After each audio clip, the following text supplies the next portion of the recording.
This is the third episode in our latest season featuring missing persons across the United States and the second in a two-part series. The views, thoughts, and opinions expressed are solely the interviewee's own. All individuals are presumed innocent until proven guilty in a court of law. There's discussion of substance use and violence in this series, so listener discretion is advised.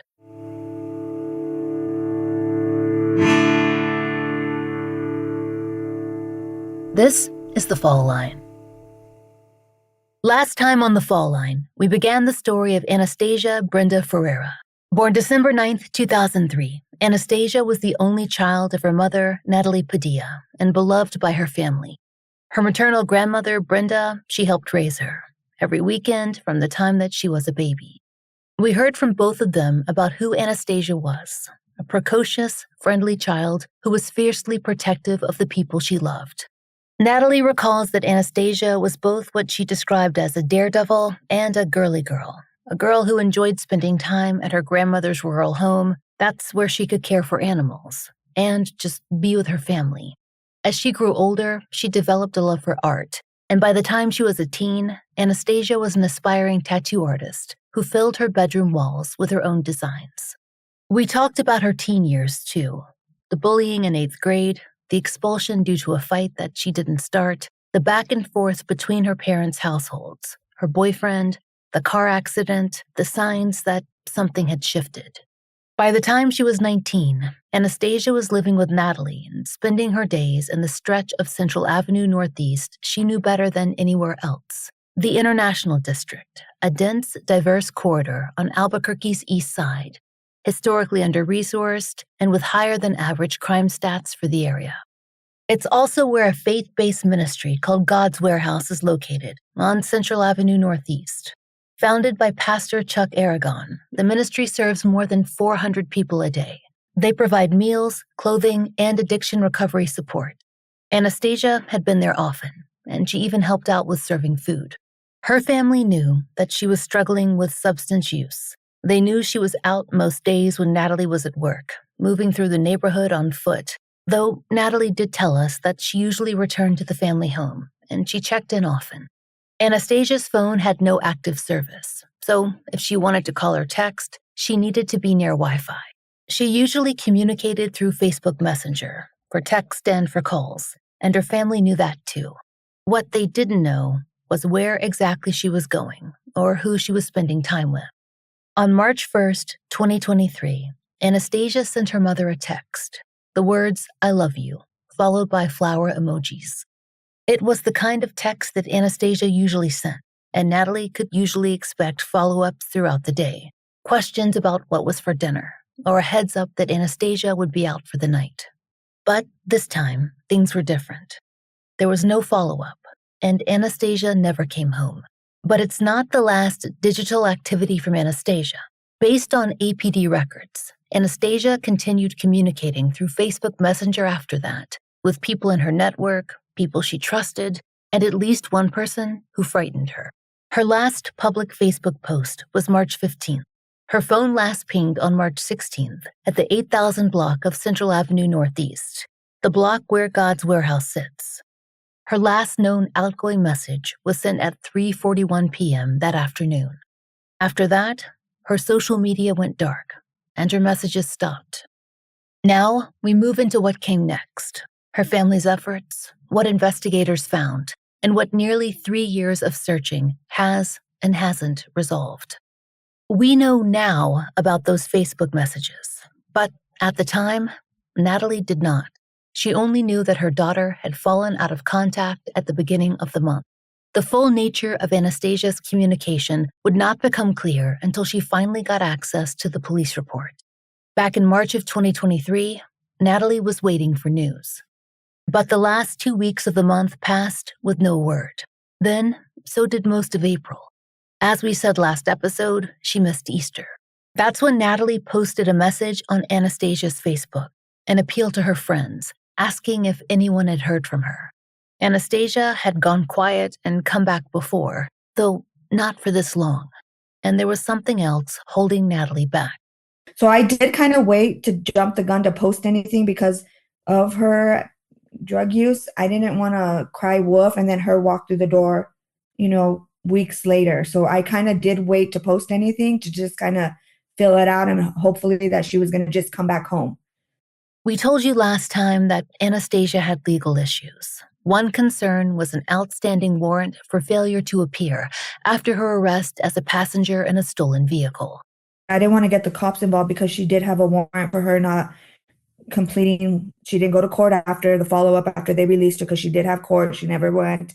So I didn't want to get the cops involved and scare her and push her away. So in April of 2023, I had posted on her Facebook reaching out to friends that if you had been in contact with Anastasia, please let her know that we are looking for her. We're worried.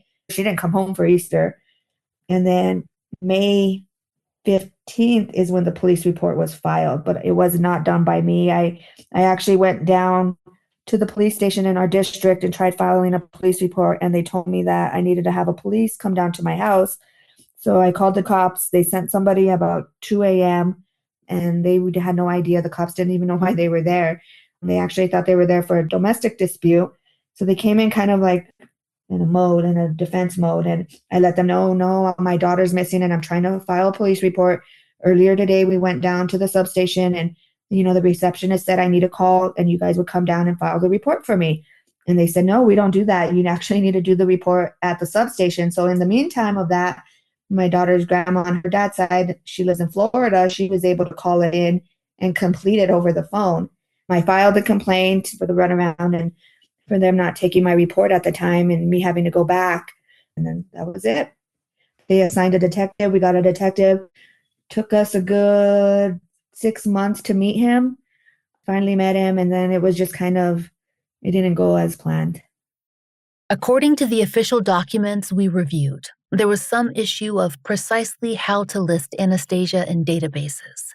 It seems that because Anastasia had an active felony warrant or warrants for receiving and transferring a stolen vehicle, she could not be classified under NCIC guidelines as an endangered missing person. Per the police report, she was a passenger and not the driver. But she still had the charges, and that limited her classification, which in turn affects the coverage that she might have gotten in those early days. And based on various law enforcement sources that we consulted, it affects a case too. An endangered missing person case receives, quote, high priority investigative techniques. A detective was assigned, but as Natalie said, they wouldn't have their first official meeting for close to 6 months. In the meantime, she began her own search. In the early days of Anastasia's case, once she'd been officially listed as a missing person, her grandmother Brenda said that family members had begun canvassing themselves. They spread out across the international district to search out anyone who might have seen her. It was like a nightmare that I prayed wasn't real. I mean, we did everything. We started with the flyers. I went with Natalie. My husband and I took flyers out too, and Natalie made some huge posters that we took all, in our area. So going out there and talking to the people in that area, because people kind of just hang out outside, they gave us some addresses of where they had seen her. So I went and I knocked on those doors and spoke to the man of the home and, gave them pictures. They knew exactly who Anastasia was. They confirmed that they know her and that, yeah, she was there prior, but they hadn't seen her. I also gave that information to the police. They also went down and spoke to those men and went into their house and talked to them. And my daughter's dad's side also was putting flyers. We were just kind of hitting the streets and just trying to get as much information as possible and let people know that we are looking for her and, she's missing. So flyers, we tried contacting the news, but it took 2 years to get the news to cover it. We created a GoFundMe and my family and people from my work donated money. And that's how I was able to pay for flyers and pay for billboards. We had 2 digital billboards that were up for 2 months on I-25 and I-40. We've had radio ads, newspaper ads. We've hit Santa Fe, Belen, Moriarty, Grants, and in between areas, just putting flyers everywhere, putting them at truck stops. We went to the methadone clinics. We went to the homeless camps. We went to the homeless shelters, the women's shelter, the abused and battered women's shelter, everywhere.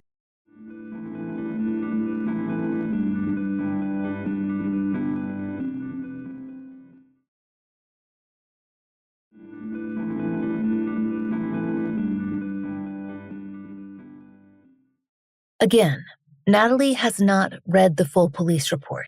She finds it too difficult. So what follows about the investigation comes from the APD records that we obtained, and not from Natalie's direct knowledge of the case. Last time, we told you a little about the messaging timeline the police investigation revealed, but we need to touch back on a few important things. In September 2023, APD obtained Anastasia's Facebook Messenger records through a search warrant, and these records allowed investigators to reconstruct her final known hours in detail. In the early morning hours of March 16th, beginning just after midnight, Anastasia was messaging several people she knew. She argued with a male acquaintance who was pressuring her to come to his apartment. She declined, and the conversation turned heated. She reached out to another friend, asking where he was. At 12:47 a.m., she messaged a third person, asking him to answer his phone and saying that she needed help. At 1:34 a.m., she sent her location to a man she trusted and told him if she went quiet and stopped responding, she was at that location, and the person she was with was scaring her. None of the friends she reached out to responded until morning. By 10:13 a.m., though, she was messaging with one of those friends, the man she'd asked about his location the evening before. She told him that she was sick and near the church at Pennsylvania and Central, God's warehouse. He came and found her at a trailer near the warehouse, and he brought her $15 because she was in withdrawal. The man who lived in the trailer answered the door, and Anastasia came out. Per her friend's later account to investigators, they spent part of the afternoon together. At 3:41 p.m., she sent her last known outgoing message. Loose plans to meet up with that same friend later in the day. He began messaging her the following morning, asking what had happened to her, but she never responded. That was the biggest red flag. The no contact, and like I said, social media was her main, communication with friends and everything like that. We talked through Facebook Messenger, but she always found a way to use Wi-Fi and how, to be able to communicate on what time I'd be home, things like that. And everything just stopped. There was nothing. That was very concerning. And Easter was right around the corner. We planned holidays together. Are we going to grandma's?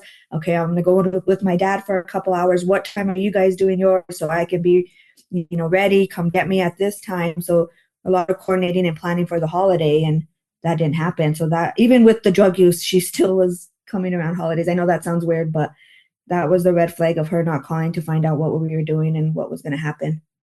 What investigators were actually finding, from leads to addresses to interviews, Natalie learned about not through their detective, but through relatives' review of the police report that we've been referencing. Anastasia's paternal grandmother requested and received that document. They never even told me about the leads. My daughter's grandma filed for the police report, and she got the police report, and nothing was redacted.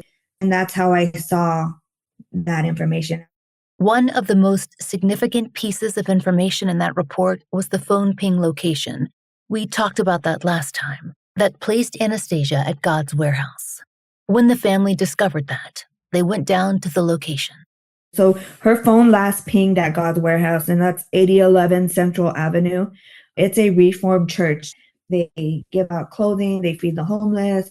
Anastasia did go out there and she did help hand out food. I did find that out because we went over there. We talked to the owner of the church, and he allowed us to put flyers up, and he was going to keep an eye out for her, and he knew exactly who she was. They did have surveillance, but the cameras aren't working. The detective went down there and he also talked to them and tried pulling surveillance, and they don't have any kind of any surveillance whatsoever.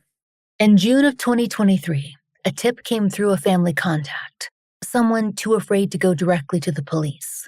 In a recorded call, the person described items believed to belong to Anastasia at a southeast Albuquerque address, including a very small pair of black and white Air Max shoes, consistent with a pair that she owned, and the possible presence of a body.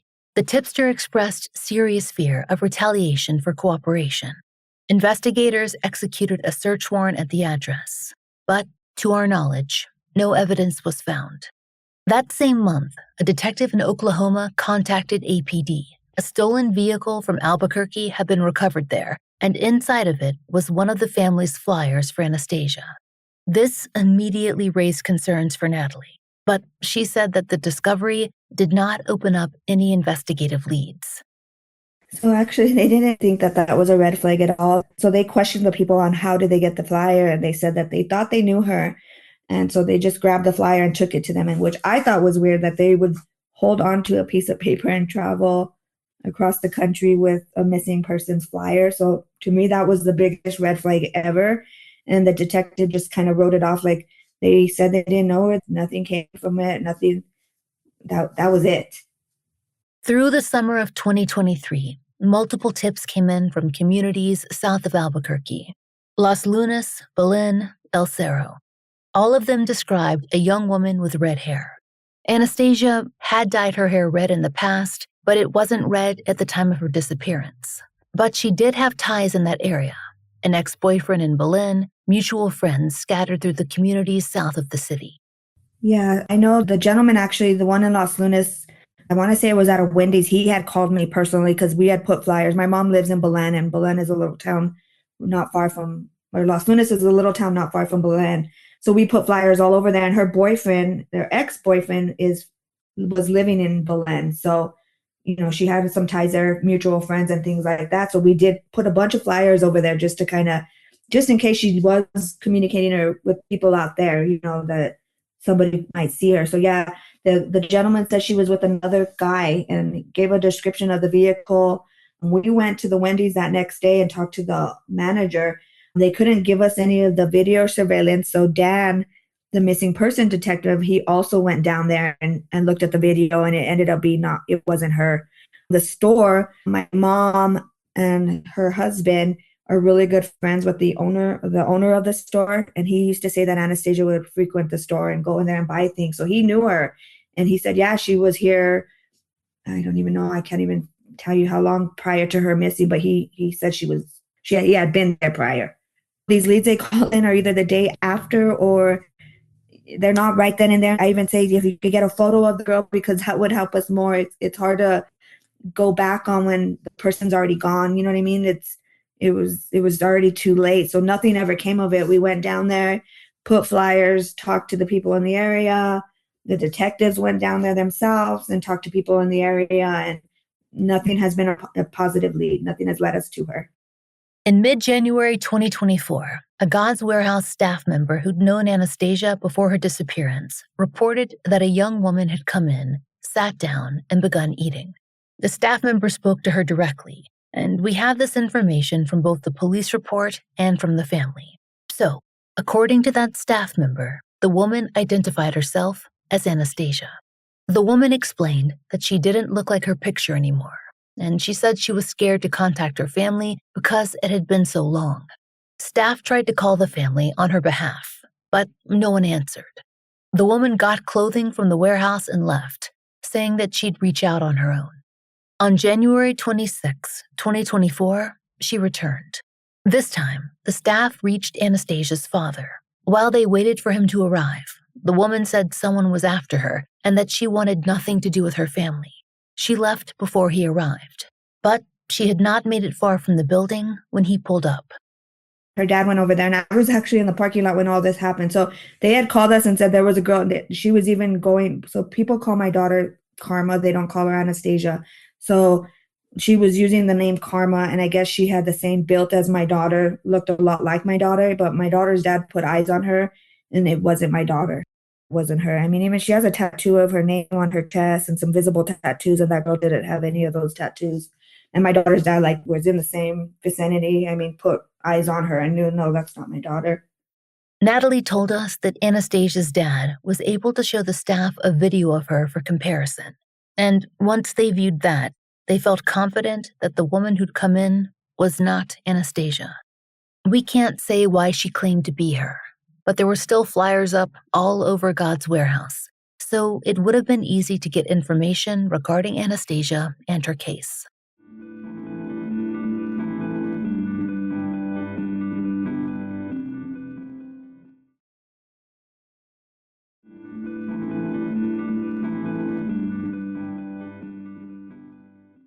That was not the last tip that the family received, and the next was much more worrying. In February 2024, a tip reached Natalie through Facebook from someone who said that they were afraid to be identified. The message described a man who had allegedly told a witness that he'd harmed Anastasia in retaliation, basically because she said that he'd physically assaulted her. The tipster also gave Natalie something else, an address in the town of Los Lunas. And the guy was, not a very safe guy, and the friend thought that we should go check that house. So that's, I think, where that came from. I ended up calling the state police, and I met them at that house, and they went in, and the man allowed them to go in. He had 2 sheds on his property, and I watched everything. I was in my vehicle. We pulled up at the same time that the cops pulled up, and I spoke to the cops and let them know I'm the one that called it in, and I'm her mother. And they went on the property and they looked, and they came back and said no, they didn't find anything, that if there was any other addresses that I had that I needed them to go to, that they were willing, and they didn't mind knocking on doors and, checking it out, but nothing came of it. That's been the way of things in Anastasia's case. Leads and tips, but no further evidence that could help her family understand what happened after March 16th, 2023. There have been rumors that Anastasia could have left town due to threats, but Natalie thinks that she would have been in contact by now. That is, if she had a way to do so. As for the case, it's now considered cold. The original detective has retired, and at the time of her interview, Natalie had not yet met his replacement. Per KOAT News, APD has a large missing persons caseload. At the time of their June 2024 reporting, there were 233 open cases and only 5 detectives to work them all. We understand that pressure. The team is spread thin.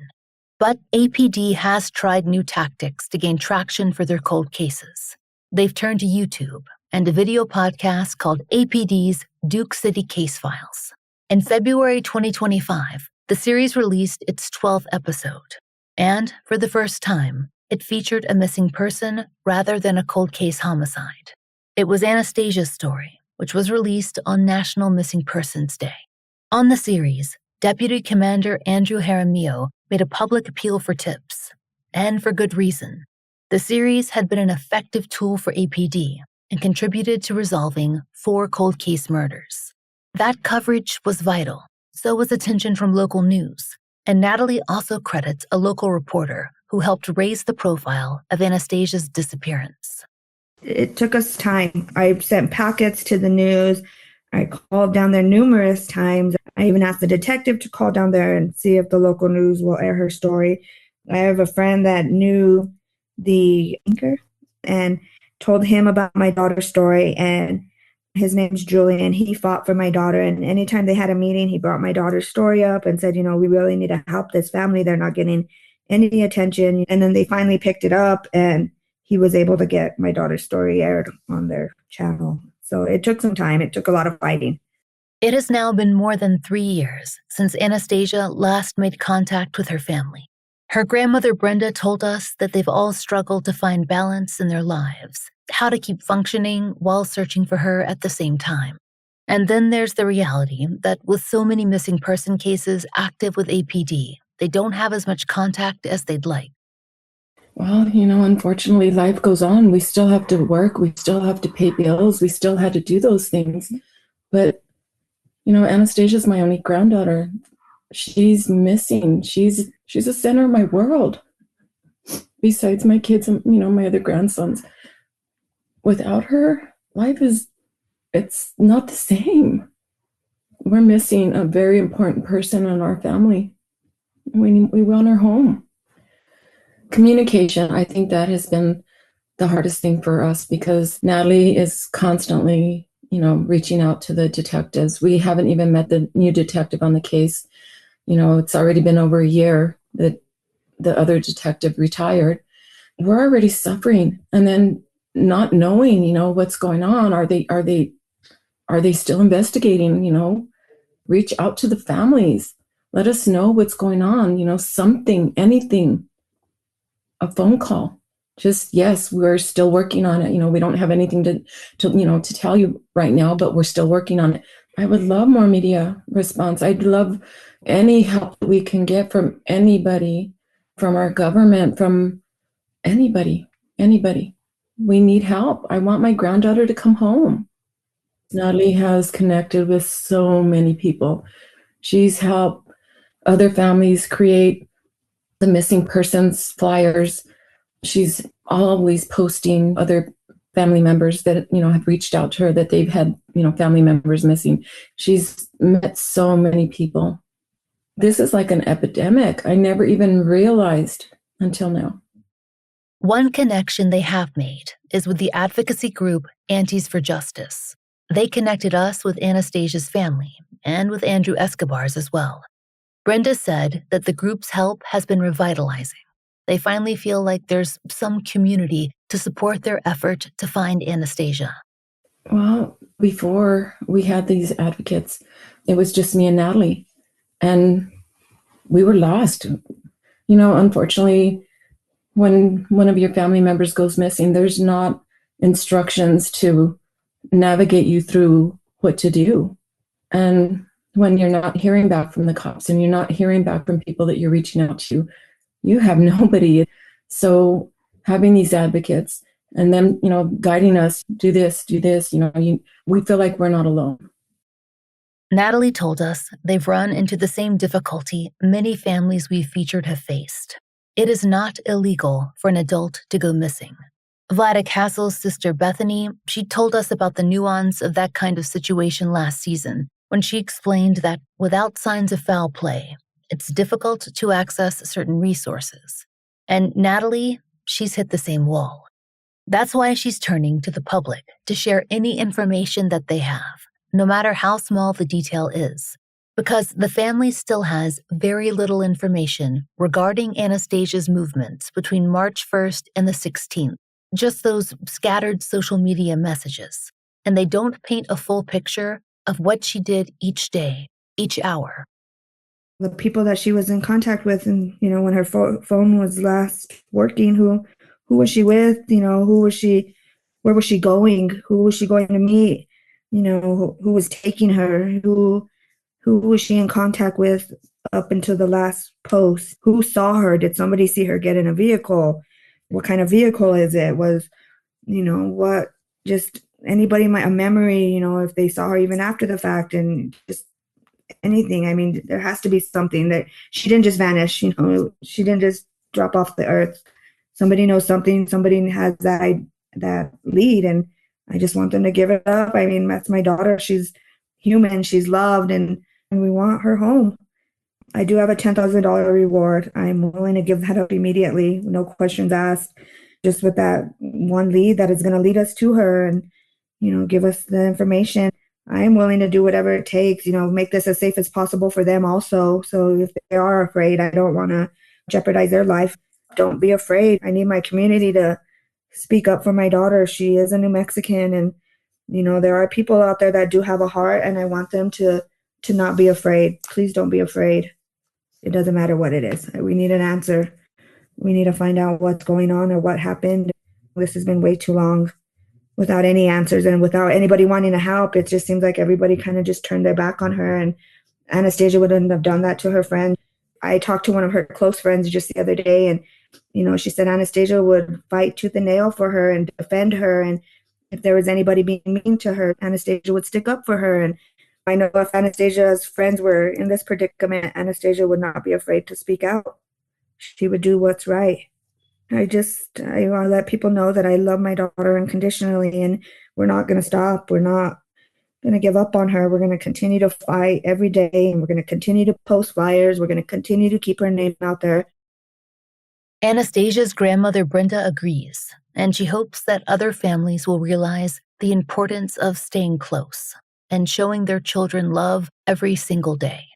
If you have children, if you have grandchildren, hug them tight. Appreciate every day that you have with them, because you never know when you won't have them. Anastasia could still be in the streets of Albuquerque. It's her family's greatest hope, though, that she'll return to them. And if you have seen something, or if you know something, perhaps you can make that a reality. Again, no tip is too small.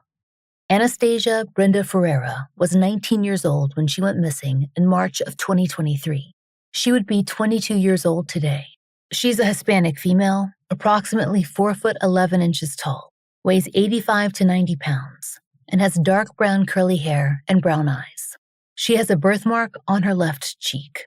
She has several visible tattoos, the numbers 505 on her inner right forearm, the words "till death" on her left forearm, Ferriera in cursive on her chest, and blurred script on her thumb. Her ears are pierced, and when last seen, her hair was natural dark brown, but she has dyed it in the past. Anyone with information about Anastasia's disappearance is asked to contact the Albuquerque Police Department at 505-242-COPS or Albuquerque Metro Crime Stoppers at 505-843-STOP or p3tips.com/531. There is a $10,000 reward for information leading to her whereabouts. Next time on The Fall Line, the disappearance of toddler Arden Pepion, who was reported as last seen in a rural area of the Blackfeet Nation Reservation in Montana. If you know of a case that should be covered on The Fall Line, there's a link to our case submission form in the show notes. Thank you for listening. The Fall Line is an independent podcast, and we appreciate listener support. It allows us to do research, obtain FOIAs, pay our content advisors, and support and donate to the causes we care about. Our therapy fund is paid for through Patreon and Apple Premium subscriptions. If you try out the products we advertise, please use our sponsor codes. It really helps. And please take a moment to rate and review our show in your podcast app of choice. If you listen on Apple Podcasts, please be sure to check your subscription to make sure you're set for automatic downloads so that you don't miss an episode. My book, Lay Them to Rest, is out everywhere. Find out more through the link in our show notes. The Fall Line is created by Laura Norton and Brooke Hargrove. The show is written, hosted, researched, and produced by Laura Norton. Engineered by Southern Gothic Media and Rachel Boyd. Content advisement by Vic Kennedy. Special thanks to Liz Lipka.